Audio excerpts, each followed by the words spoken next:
Բարև ձեզ, Ստեփան Գրիգորյան, YouTube-յան ալիքի մասնակիցներ։ Ողջունում եմ ձեզ բոլորիդ։ Մենք շարունակում ենք մեր աշխատանքը, այսօր մայիսի 5-ն է։ Մենք մի շարք հարցերի մասին այսօր կխոսենք, տեսնում ենք ինչ հարուստ օրակարգ է, միջազգային հանրության մեջ եղած process-ները, բայց ես այսօր կկենտրոնանամ երկու գլխավոր հարցերի վրա։ Ռուս-ադրբեջանական հարաբերությունների հետ կապված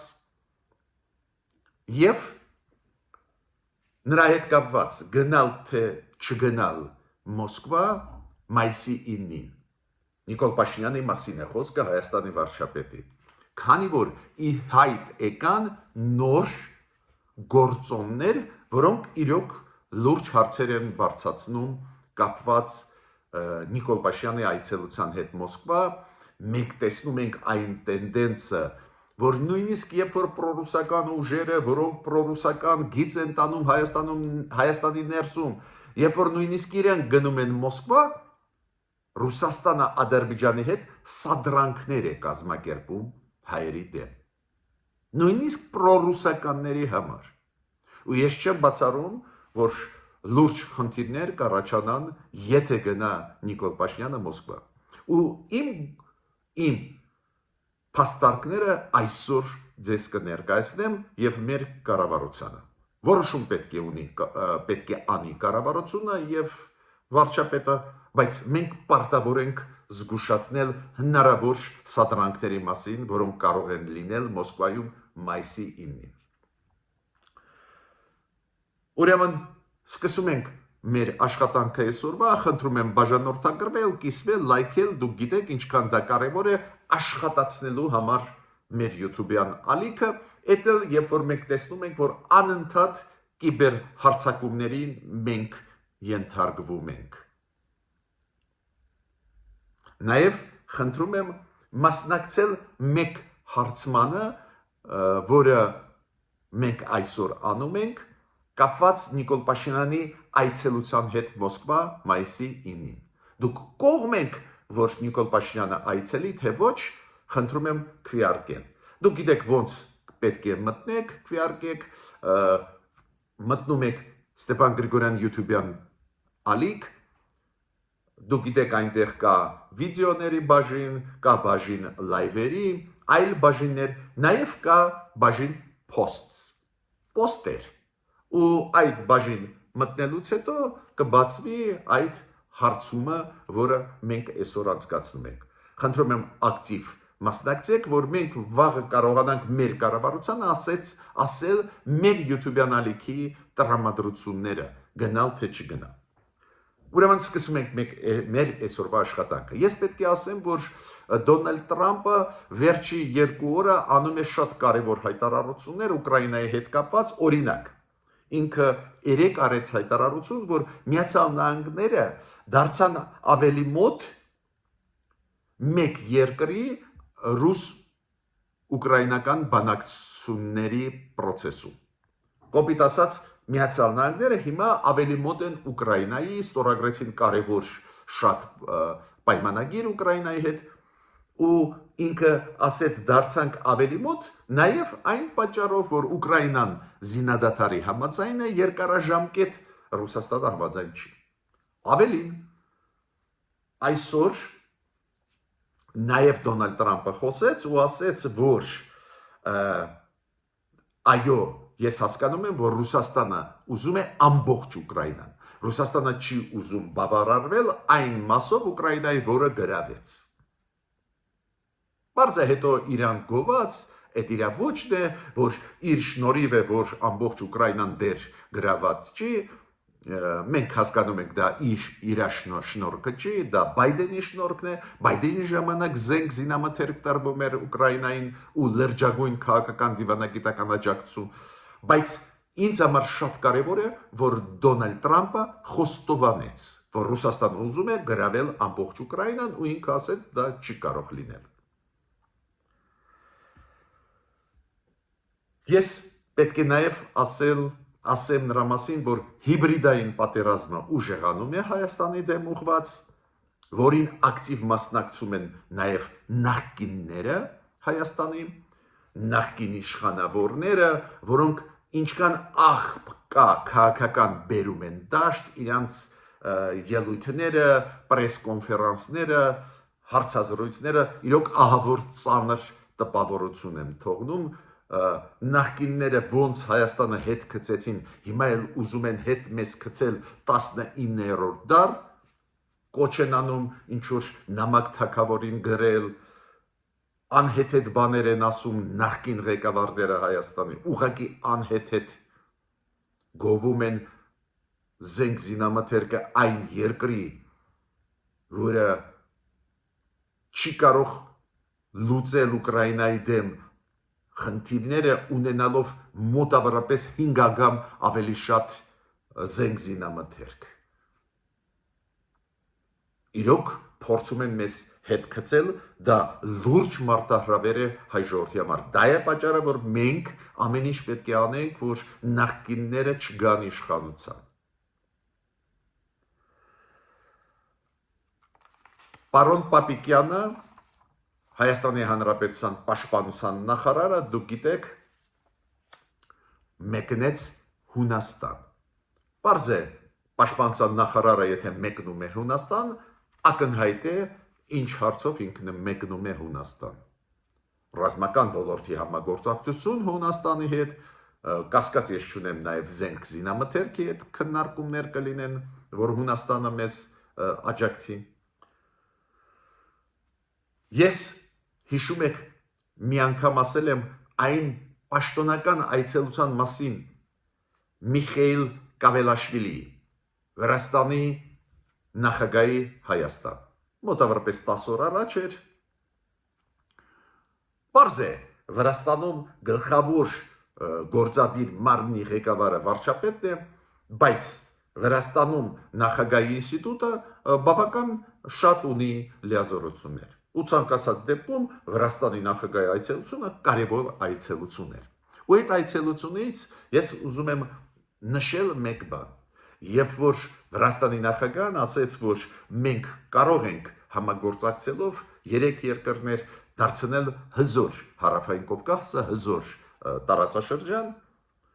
ինքը ասեց, որ ողջունում է այն փաստը, որ Հայաստանն ու Ադրբեջանը համաձայնեցրեցին խաղաղության պայմանագրի տեքստը, եւ ասեց, որ հույսով եմ, որ ինչքան կարելի է շուտ պետությունները կստորագրեն Հայաստանը եւ Ադրբեջանը այս փաստաթուղթը։ Բավական լավ մեսեջ էր նաեւ Ադրբեջանին, որ Վրաստանը սպասում է Ադրբեջանից, որ ստորագրի։ Բայց ստեղ մի բայց կա։ Նայեք, մենք միշտ ասում ենք մեր կառավարությանը, այդ գիծը դեպի խաղաղություն, խաղաղության օրակարգ իրոք ճիշտ ճանապարհ է, բայց կամ այդ process-ում նվազագույնը երկու կողմ, Հայաստան ու Ադրբեջան։ Հա, անընդհատ Ռուսաստանը ուզում է նորից այդ process-ի մեջ խցկվել, բայց նվազագույնը երկու կողմ կա։ Ուրեմն եթե Ադրբեջանը չի ուզում ստորագրել, ուրեմն այս օրակարգը ծանր վիճակի մեջ է ընկնում։ Ու եթե դուք նկատել եք վերջի ժամանակվա process-ները, երբ որ Ռուսաստանը սկսեց հիբրիդային լայնամասշտաբ հարձակում Հայաստանի վրա, ներսից փորձում են պայթացնել պրոռուսական ուժերը, 5-րդ շարասյունը, դուք նայեցիք ոնց երկրորդ պլան մղվեց խաղաղության օրակարգը, որը անչափ կարևոր է Հայաստանի համար, ոչ ոք դա չի շղթում, ու մենք միշտ ասել եմ ու ես ողջունում եմ այս ճանապարհը կառավարության, բայց կառավարությունը չպետք է մոռանա, որ կա երկրորդ կողմ, որը կոչվում է Ադրբեջան, որը հիմա չի ուզում ստորագրել տարբեր պատճառներով, անցուդարձը աշխարհի շանսեր է տալիս նաև ուժով լուծել հարցեր մեր դեմ ուղղված, դա է պատճառը ձգձգում են։ Ուրեմն աշխատել աշխարհի հետ, Եվրոմիության հետ, Միացյալ Նահանգների հետ առաջի հերթին, ուժեղանալ, տնտեսությունը զարգացնել, նոր շուկաներ որոնել նաև Եվրոմիությունում, ռազմատեխնիկական համագործակցություն անել, դա է մշտականը, դա է կախված մեզանից ու դրանով մենք կուժեղանանք։ Արվում է գործ, Այսօր նոր ասեցի Սուրեն Պապիկյանը մեկնեց Հունաստան, հասկանում ենք ինչու, բավական լուրջ աշխատանք է գնում Եվրոմիության Միացյալ Նահանգների հետ տարբեր ոլորտներում, ես հետևում եմ, նաև առանձին հանդիպումներին ինձ հրավիրում են, բայց տեսակ ինչ մեծ աղմուկ բարձրացավ մեր դեմ ու առաջի հերթին Ռուսաստանի հիբրիդային պատերազմի ճանապարհը գնում է մեր դեմ, պարզ է Ադրբեջանը զուգահեռ նաև մեր դեմ աշխատում է, պարզ է դա ու նույնիսկ այս կարևորագույն ծրագրերը երկրորդ պլան մղվեցին։ Չպետք է մոռանանք, այդ ծրագրերը անընդհատ մեր ուշադրության կենտրոնում պետք է լինեն, որ եթե ի վերջո վերջնականորեն Ադրբեջանը հրաժարվի ստորագրել խաղաղության պայմանագիրը, որ մենք գոնե ավելի ուժեղացած այս ժամանակահատվածից դուրս գանք։ Հիմա շատ կարևոր էին ընտրությունները Կանադայում, ես ձեզ պատմել եմ, ասել եմ, որ լիբերալ կուսակցությունը հաղթող դուրս եկավ, Մարկ Կարնի կմնա վարչապետ Կանադայի, ու քանի որ ինքը մի քանի շատ պրոհայկական հայտարարություններ արեց, ուրեմն այս ընտրությունները լավն են, բացի դրանից Մակկարնի անմիջապես հետո ընտրություններից հայտարարություն արեց, որ ինքը Միացյալ Նահանգների հետ պատրաստ է ցանկացած հարց քննարկել, բայց եթե Միացյալ Նահանգները ցույց տան հարգանքը Կանադայի ժողովրդի նկատմամբ, Կանադայի սուվերենության նկատմամբ։ Իմիջիալ շատ լավ է, որ Նիկոլ Փաշինյանը շնորհավորեց Մակկարնիի կուսակցությունը ու անձամբ իրան հաղթանակի կապակցությամբ։ Սիրիան, այդ օրինակը ես ուզում եմ բերել, ոնց պետությունները պաշտպանում են իրենց շահերը ու Սիրիան, որը բաց խոսենք, այսօր կիսապետական վիճակում է, դժբախտաբար չկա ռեալ ընտրված կենտրոնական իշխանություն, չի տիրապետում մի քանի ռեգիոններ Սիրիայի, այսօրվա Դամասկոսում նստած պրոթուրքական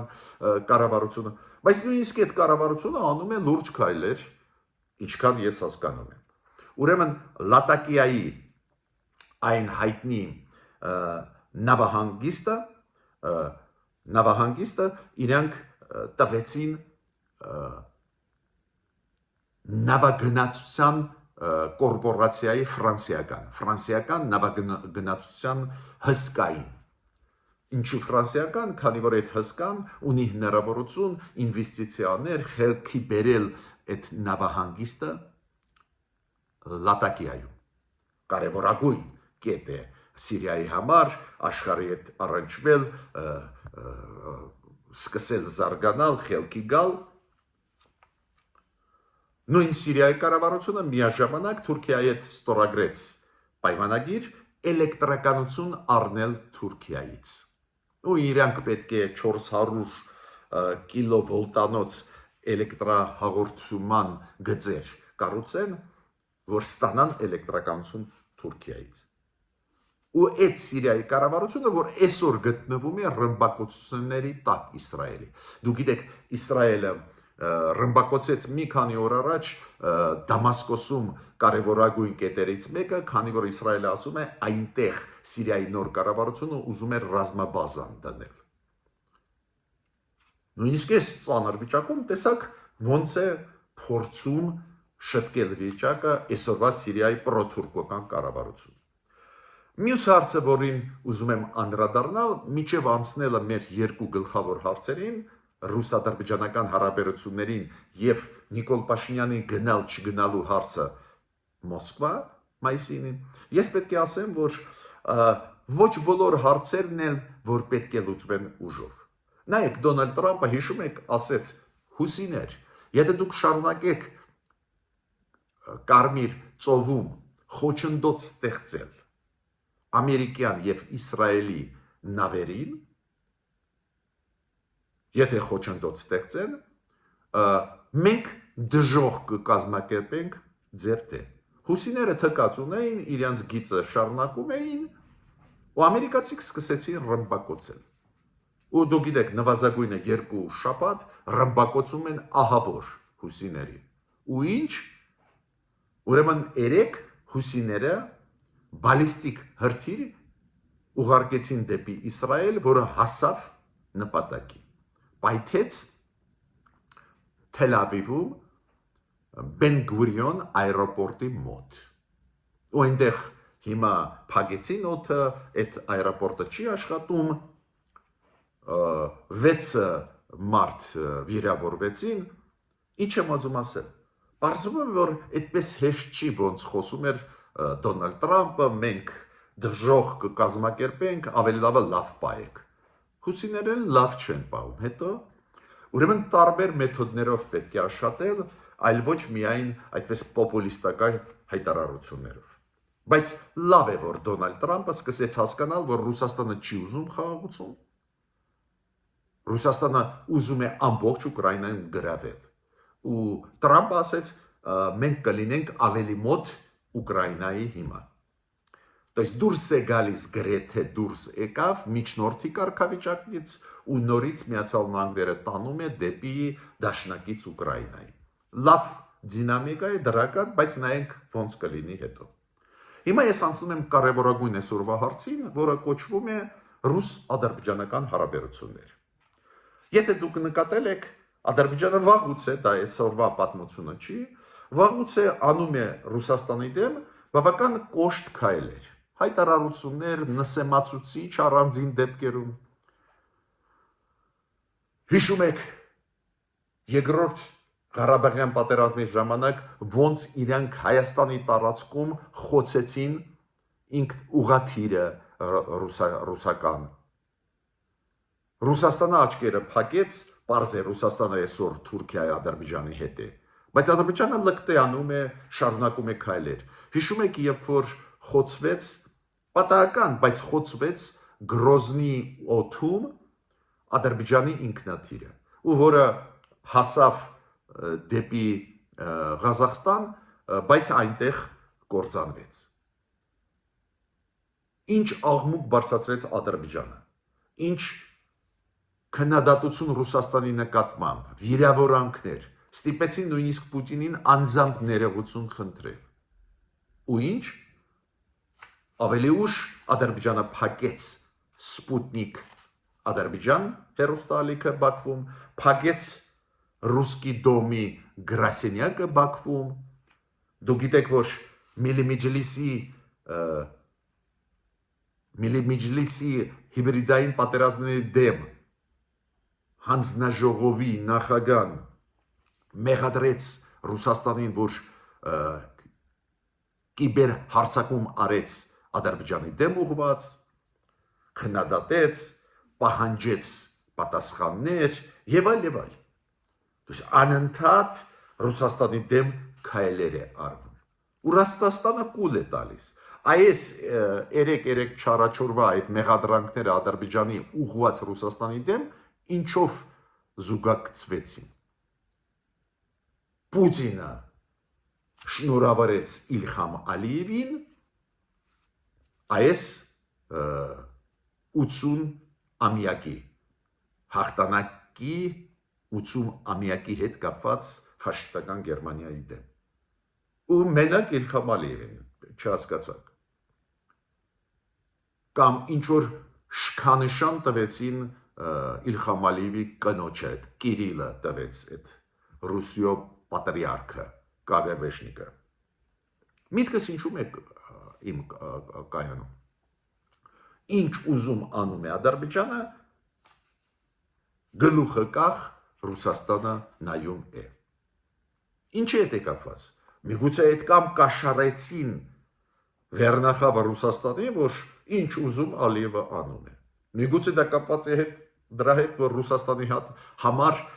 Թուրքիան այդքան արժեքավոր է այսօր էլ, որ ինչ ուզում է Ալիևը անում է։ Տեսակ, նույնիսկ Թուրքիան տեղը դրեց Ալիևին։ Այդ որ Թուրքիան չթողեց, որ Նետանյախուն օդը Թուրքիայի օգտագործի մտնի Բաքու, Նետանյախուն Իսրայելի վարչապետը ստիպված էր չեղյալ համարել իր պաշտոնական այցը Բաքու, շատ բանի մասին է խոսում։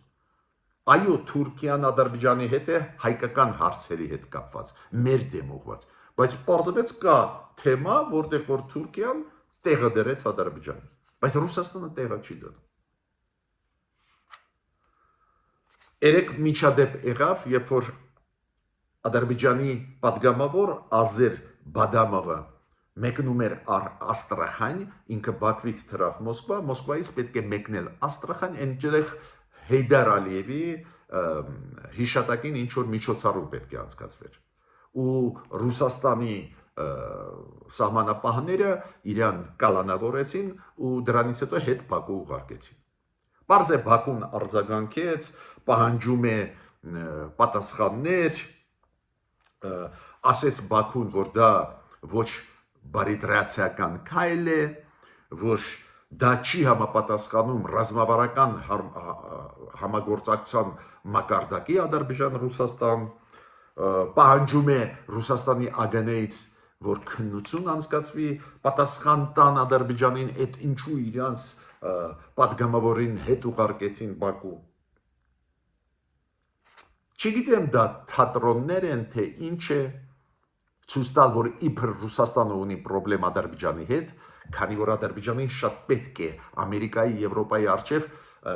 ցույց տալ, որ իբր Ռուսաստանի հետ պրոբլեմ ունի, կարող է դա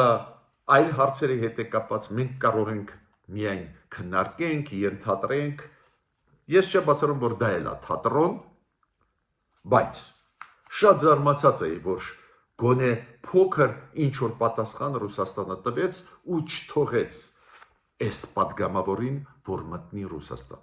Թե չէ զարմանալի է, Ադրբեջանը բացահայտ քայլեր է անում Ռուսաստանի դեմ, որը իմիջիալոց գնահատվում է միջազգային հանրության կողմից, ես մեկ-մեկ լսում եմ տարբեր ԶԼՄ-ները, նաև եվրոպական, նաև Իսրայելի, նաև այլ երկրների ու տեսնում են, որ հակառուսականությունը իբր, որը կա Ադրբեջանի կառավարության քաղաքականության մեջ, իբր դա գնահատվում է, որ Ադրբեջանը ինքնուրույն է ավելի վարում։ Բայց զարմացա, որ գոնե մի անգամ Ռուսաստանը ինչ որ պատասխան Ադրբեջանին տվեց։ Դա հարց է, որի մասին պետք է մտածենք, այդ ինչի հետ է կապված այս խաղերը Ռուսաստան-Ադրբեջան։ Ու որ Ռուսաստանը այդ ամեն ինչը ընդունում է, մարսում է, կուլ է տալիս։ Մեր կառավարությունը նույնիսկ չի համարձակվում փակել ռուսական հեռուստաալիքները մեր մուլտիպլեքսով, որ ցույց է տալիս մեր փողերով, մեր հարկերից, Ադրբեջանը ինչ կա չկա փակում է ռուսական ներկայացությունը Ադրբեջանում, իրանք ոչ մի սպառնալիք չեն հնչեցնում։ Մեր դեմ ամեն օր սպառնալիքներ են հնչեցնում։ Ես ասեմ ձեզ, դա նաև կապված է մեր թուլությունների հետ, որ մեզ մոտ կան պրոռուսական ուժեր, 5-րդ շարասյուն, Ռուսաստանը գիտի, որ պետք չի սիրաշահել Հայաստանը, պետք չի համոզել Հայաստանը, որ կամ զիջումների գնալ Հայաստանի համար, օրինակ Արցախայցանը հետ բերել Ադրբեջան, Լեռնային Ղարաբաղ, որ հայ ժողովուրդը մի քիչ դրական լինի Ռուսաստանի։ Ռուսաստանը դա պետք չի, իրանք գիտեն, ստեղ 5-րդ շարասյուն կա, ստեղ պրոռուսականներ կան։ Ադրբեջանում դա չկա։ Դա է պատճառը, որ ուզած ինչ անում, չանում է Ալիևը, ստիպված են կուլ տալ։ Ես օրինակը բերեցի, մի հատ էլ ցույց տալու, ինչքան վտանգավոր է, որ մենք ունենք 5-րդ շարասյուն, ինչքան վտանգավոր է մեր պետականության համար, որ մենք ունենք այս պրիմիտիվ պրոռուսական ուժեր, դա նույնիսկ Ադրբեջանը ակնհայտ թշնամական քայլեր է անում Ռուսաստանի դեմ, բայց դա չի փոխում Ռուսաստանի դիրքորոշումը Հայաստանի նկատմամբ, չի փոխում, որ գոնե Ռուսաստանը սկսի ասել դե սխալ ենք, էլի, այդքան որ ամեն ինչ տվեցինք Ադրբեջանի։ Միջև անցնել գլխավոր հարցին, գնալ Մոսկվա թե ոչ, մայիսին պետք է շնորհակալություն հայտնել ձեր ակտիվության համար։ Եվ այն մարդկանց, որ բաժանորդագրվում է, կիսվում է, լայքում է, նաև այն մարդկանց, որ ակտիվ են չաթում։ Օրինակ Հովիկ Հունանունյանին, շնորհակալություն Ռազմիկ Պողոսյանին Յանա Բարսեղյանին, Մուկուչ Կվլաշյանին, Վիկտորին, Դիմային, Մարիետա Մովսիսյանին, Տատյանա Տորոսյանին, Աշոտ Կանկանյանին, Վարդան Գրիգորյանին, Ռոբերտ Օհանյանին, Հայրապետ Քալաշյանին, Սաթիկին, Լյուբա Կարապետյանին, Լյուբա Ազատյանին, Ռիտային, Կարեն Աբաջանին, Տավուշին։ Ու այդ ավանդույթը ես կշարունակեմ հայտնել ձեզ շնորհակալություններ ձեր ակտիվության համար, որը շատ կարևոր է, դու հասկանում ես, որ այդ աշխատանքը պետք է։ Հիմա անցնում եմ այսօրվա գլխավոր հարցին։ Գնալ թե չգնալ Մոսկվա մայիսի 9-ին։ Գիտեք, ի վերջո, այս իշխանությունը ընտրված է։ Իրենք պետք է որոշեն գնալ թե ոչ։ Բայց մեր ձեզ այդ ֆունկցիան զգուշացնել, եթե իրոք վտանգները լուրջ են։ Ով պլանավորում է գալ Մոսկվա։ Դու գիտեք, Մոսկվան հայտարարեց Կրեմլը, որ բոլոր ԱՊ երկրների ղեկավարները պլանավորում են գալ Մոսկվա։ Բայց ինձ զարմացրեց, ինչու Պուտինը մայիսի 3-ին շնորհավորեց հաղթանակի կապակցությամբ անձամբ Ալիևին։ Միգուցե Ալիևը տատանվում է, մտածում է գնալ թե չգնալ, քանի որ հասկանում է, որ դա բավական բացասական կդիտվի աշխարհի կողմից։ Բացի դրանից, Տրամպը փոխում է կամաց-կամաց դիրքորոշումը Պուտինի նկատմամբ։ Բայց ֆորմալ ասում են, որ բոլոր ԱՊ երկրների ղեկավարները կլինեն։ Խոսում են Բրազիլիայի, Վենեսուելայի նախագաների մասին, որ կարող են գնալ Սերբիայի, մինչդեռ դու գիտեք, Սերբիայի նախագահան վատառողջ է, իրոք ինչ որ սիրտը վատացավ իր այցելության ժամանակ Միացյալ Նահանգներ, նայեք ինք չլինելու։ Ով հաստատեց, որ կգա։ Կգա Սի Ցզինպինը, Չինաստանի ղեկավարը, ինքը կլինի Մոսկվայում ոչ թե միայն 9 մայիսի, այլ կգա մայիսի 7-ից։ Ինքը ունի պաշտոնական 3-օրյա այցելություն Ռուսաստան։ Հասկանալի է, Սի Ցզինպինը չի ուզում, որ Ռուսաստանը գնա դեպի Միացյալ Նահանգներ, Ռուսաստանը իրենց ձեռքում գործիք է Միացյալ Նահանգների դեմ ուղղված ու շատ կարևոր է Չինաստանի համար, դա է պատճառը, որ Չինաստանի ղեկավարը կգտնվի Մոսկվայում մայիսի 7-ից 9։ Ռոբերտ Ֆիցո, Սլովակիայի վարչապետի հետ կապված կային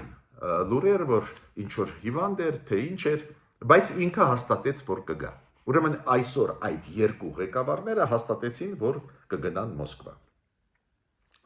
Ռուսաստանը իմիջիալից բավական էֆեկտիվ օգտագործում է դեզինֆորմացիան։ Անընդհատ, որ Ամերիկայից պատվիրակություն կլինի, մի քանի անգամ արտահոսք արեցին ռուսական ԶԼՄ-ները Պուտինի մոտ կանգնած։ Երեք արտահոսք էր, որ իբր Մարկո Ռուբիոն կարող է գա։ Ինչի համար է։ Հայաստանի տիպի երկրների համար, որտեղ որ պրոռուսականներ շատ են, որ ասեն, տեսակ Մարկո Ռուբիոն գնում է, ինչի եք ասում, պարոն Գրիգորյան, որ չգնա Նիկոլ Փաշինյանը Մոսկվա։ Միշտեր պարզ է, ինչ որ Մարկո Ռուբիոյի մասին է խոսքը, եթե Տրամպը նախագահն ասես, որ Ռուսաստանը ամբողջ Ուկրաինան ուզում է գրավել ու որ Ամերիկան անցնում է այս վեճում, այս պատերազմում Ռուսաստանի Ուկրաինայի դեմ Ուկրաինայի կողմ։ Բայց ես ուզում եմ մեր կառավարությանը մի քանի գործոնների վրա ուշադրություն դարձնել։ Ինչ իրավունք ունի Սի Ցզինպինը, խոշորագույն պետության, որը առաջի թե երկրորդ տնտեսությունը ունի աշխարհում, ինչ իրավունք ունի Սի Ցզինպինը անել, ղեկավարը Չինաստանի, մենք իրավունք չունենք անել։ Մենք 10 անգամ պետք է կշռենք։ Ճիշտ է հայտնվել Մոսկվայում թե ոչ։ Առաջինը այն պատճառը, որ շատ ցավոտ դա կընկալվի Եվրոմիության եւ Միացյալ Նահանգների կողմից։ Ակնհայտ է դա, քաղաքականապես շատ ցավոտ։ Դա կազդի այն մասշտաբի համագործակցության, որը մենք ունենք։ Չի լինի այն մեծ մասշտաբի, որը պետք է որ լինի։ Երկրորդ գործոնը կապված է անվտանգային հարցերի հետ։ Ես չգիտեմ դուք գիտեք թե ոչ, որ երեք Վնուկովո аэропորտը փակվեց։ Փակվեց այն պատճառով, որ օդը անվտանգ չէր, դրոնները Ուկրաինայի հասնում են տարբեր տեղեր Ռուսաստանի, նաև այդ թվում Մոսկվա։ Դες զուտ անվտանգային հարցեր կան։ Եթե մեզ չի հուզում մեր վարչապետի անվտանգությունը, դա այլ հարց է, եթե իրան դա չի հուզում, դա այլ հարց է, ես այդտեղ ասելիք չունեմ։ Ես ավելին ձեզ ասեմ, Ռուսաստանի ներքին գործերի նախարարությունը հայտարարեց, որ Մոսկվայում արգելված են լինելու այս օրերին, մայիսի 9-ին, մայիսի 9-ից առաջ, արգելված են ATS-ների դրոնների օգտագործումը։ Ուրեմն անվտանգության գործոնը ակտուալ դարձավ, էդ էլ հաշվի առնելով նախագահ Զելենսկու հայտարարությունը։ Ինքը ասում է, իմ երկիրը Ռուսաստանը ամեն օր ոչնչացնում է։ Ինչի ինքը պետք է Ռուսաստանը սպասի, որ այս 3 օրը մայիսի 7-ից մինչև 10-ը մենք չենք հարձակվի Ռուսաստանի վրա։ Դες իրանք մեր վրա հարձակվում են, ռումբեր գցում են ամեն օր բնակելի շենքերի վրա, մենք պետք է պահենք զինադադարը, որ իրանք հանգիստ իրանց շքերթը ռազմական անցկացնեն։ Բայց ես հիմա կբերեմ էլ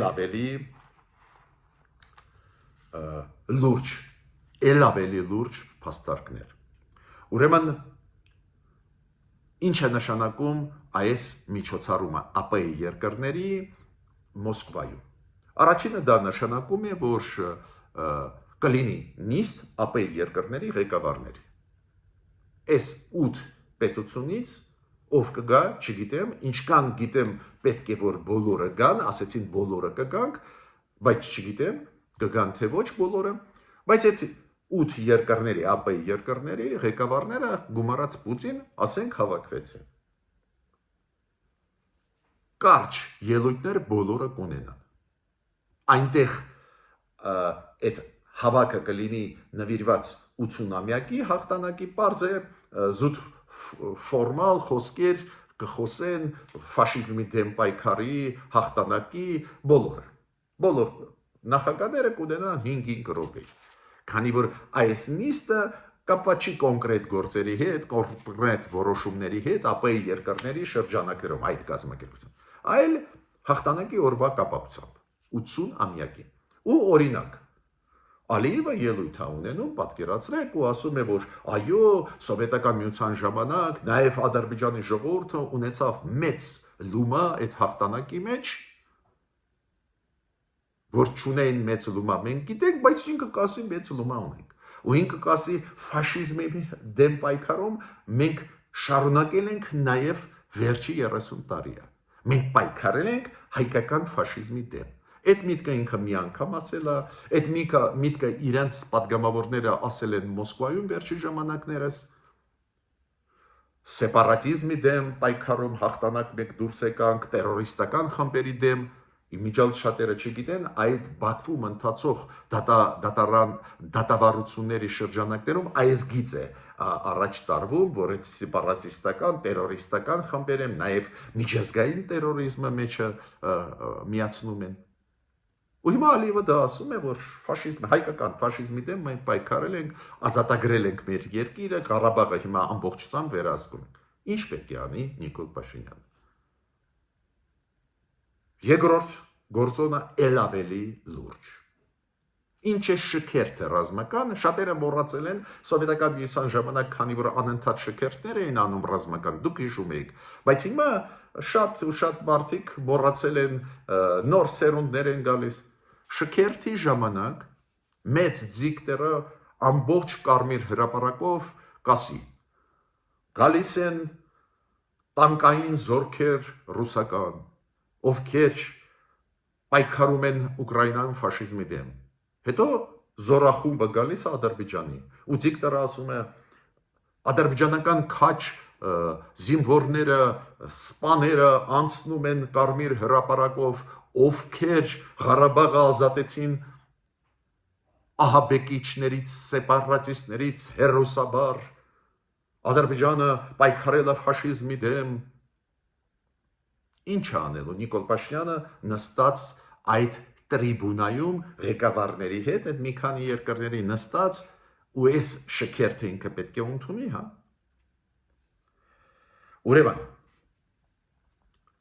Ուրեմն